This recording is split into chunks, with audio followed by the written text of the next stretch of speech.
Samirin addımı 60 santimetr, Mahirin addımı isə 80 santimetrdir.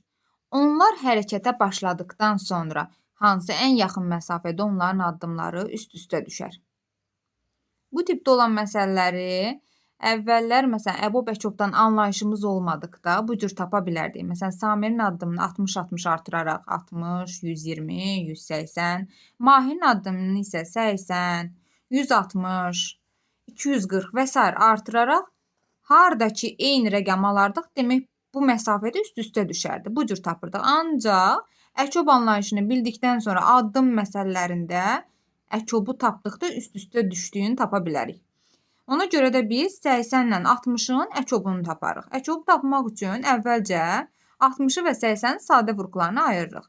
Yəni sadə vurğuları ayırmanı da bilirik. Şaquli xətt çəkərək bölürük. 1 alınana kimi davam edirik. Biz də demişdik ki, əkob nədir? Paxıldır. Yəni özündə olmayan digər vurğuları istəyir. İndi baxaq.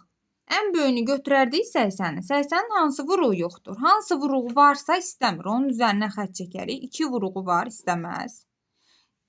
Sonra digər 2 vurğu da var, istəməz. 5 vurğu da var, onu da istəmir.